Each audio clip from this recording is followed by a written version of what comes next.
Assalamualaikum warahmatullahi wabarakatuh.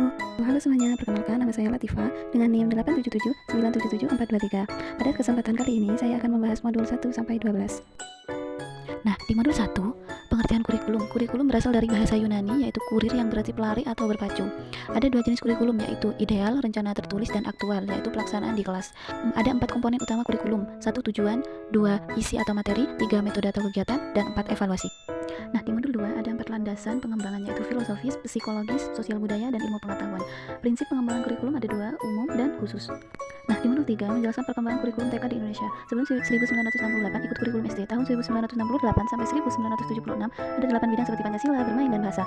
1984 diperbaiki, 1976 fokus kemampuan dasar holistik, 1994 menekankan pembiasan moral dan kegiatan tematik.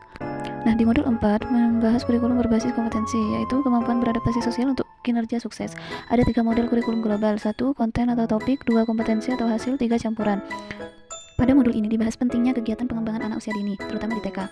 Usia dini adalah fase dasar yang membentuk seluruh aspek perkembangan anak sepanjang hidup, sehingga guru harus memfasilitasi pengembangannya dengan baik. Ada 3 kegiatan dasar yang harus dilakukan guru, yaitu menyediakan lingkungan yang kondusif, mendidik, dan mengajarkan dengan metode yang sesuai perkembangan anak. Pada modul 6 membahas pengembangan model kegiatan TK supaya jadi tempat bermain menarik sambil belajar efektif. Nah, ada 3 model utama pengajaran. Yang pertama model TK atraktif, kedua model pengembangan kecakapan hidup, dan yang terakhir model pembelajaran kooperatif. Nah, di modul 7 membahas tujuan instruksional, yaitu 1 instruksional, 2 kurikuler, 3 institusional, dan 4 nasional. Ada 3 domain tujuan instruksional, 1 kognitif, 2 afektif, dan 3 psikomotor. Pada modul ini, penilaian pendidikan prasekolah adalah proses pengumpulan dan interpretasi informasi yang tepat, akurat, dan sistematis. Prosedur utamanya yaitu 1 perencanaan penilaian, 2 pengamatan anak secara sistematis, 3 pelaporan hasil penilaian, 4 tindak lanjut, 5 teknik penilaian umum yang terdiri dari observasi, catatan anekdot, wawancara, pemberian tugas, dan portofolio. Pada modul 9, kegiatan pengembangan TK mencakup 8 aspek: moral agama, sosial, emosi, kemandirian, bahasa, kognitif, motorik, dan seni. Adapun sarana harus aman, nyaman, murah, sehat untuk tumbuh kembang optimal.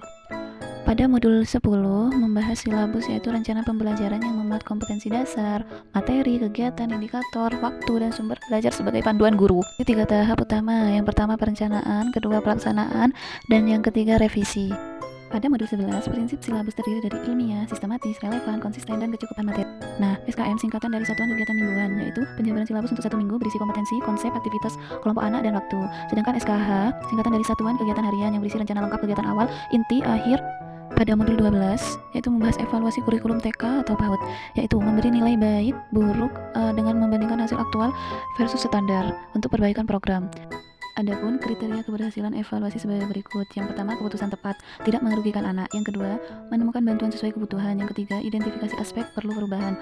Yang keempat, ungkap program dukung, revisi, hilangkan. Yang kelima, alat reliable, konsisten, valid, tepat, praktis, objektif, dan yang terakhir, evaluator kompeten.